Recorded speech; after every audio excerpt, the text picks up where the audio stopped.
উদ্বোধনের দ্বারপ্রান্তে সিরাজগঞ্জের বিসিক শিল্প পার্ক অবকাঠামো নির্মাণের কাজ প্রায় শেষ। আগামী মাসে শুরু হবে প্লট বরাদ্দ।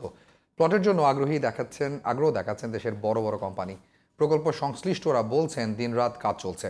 সিরাজগঞ্জ প্রতিনিধি আমিনুল ইসলামের রিপোর্ট, বিস্তারিত জানাচ্ছেন জান্নাতুল ফেরদৌসী। বঙ্গবন্ধু যমুনা বহুমুখী সেতুর পশ্চিম পাশে সিরাজগঞ্জ সদর উপজেলার প্রায় ৪০০ একর জমিতে নির্মিত হচ্ছে বিসিক শিল্প পার্ক। শিল্প মন্ত্রণালয়ের অধীনে প্রায় ৭১৯ কোটি ২১ লাখ টাকা ব্যয়ে নির্মাণাধীন এ প্রকল্পের কাজ প্রায় শেষের পথে। এরই মধ্যে রাস্তা, ড্রেন, লেক, দেয়াল ও গেট নির্মাণের কাজ সম্পূর্ণ হয়েছে। স্থাপন করা হয়েছে বিদ্যুতের খুঁটি এবং বাহিরাংশের গ্যাস লাইন। শিল্প পার্কটিতে কলকারখানার জন্য নির্ধারণ করা হয়েছে প্রায় ২৭০ একর প্লট। সিরাজগঞ্জ সহ আশেপাশের কয়েক জেলার লক্ষ লক্ষ যুবকের কর্মসংস্থান হবে।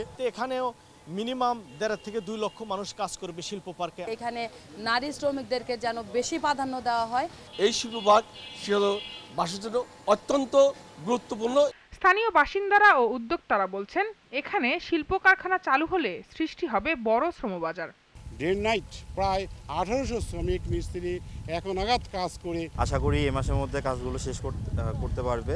রাস্তা, ড্রেন, কালভার্ট হচ্ছে, ম্যাক্সিমাম কাজই শেষ পর্যায়ে। স্থানীয় সংসদ সদস্য জানান, নৌ, রেল ও সড়ক পথের সুব্যবস্থা থাকায় বাড়তি সুবিধা পাবেন বিসিক শিল্প পার্কের উদ্যোক্তারা। এখানে জলপথ, নৌপথ, স্থলপথ সকল পথই কিন্তু এখানে সুযোগ রয়েছে। ইতিমধ্যে রেলের সংযোগও হয়ে যাবে। সব মিলিয়ে এইখানে একটি উত্তরবঙ্গের একটি ব্যবসায়িক হাব গড়ে ওঠা সম্ভব। বিসিক শিল্প পার্কের প্রকল্প পরিচালক জানান, লক্ষ্য পূরণে সফল তারা। নির্ধারিত সময়ে সব কাজ শেষ হবে বলেও আশা প্রকাশ করেন তিনি। আমরা আশা করছি যে খুব শিগগিরই আমরা প্লট বরাদ্দের ব্যবস্থাপনার দিকে যাব। এই প্লট বরাদ্দ ব্যবস্থাপনাটা হয়তো আগামী ৭ থেকে ১৪ দিনের মধ্যে শুরু হয়ে যাবে।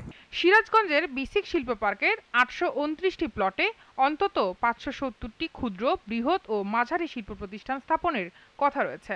এতে প্রায় ১ লাখ মানুষের কর্মসংস্থানের সুযোগ হবে। জান্নাতুল ফেরদৌসী, জিটিভি নিউজ।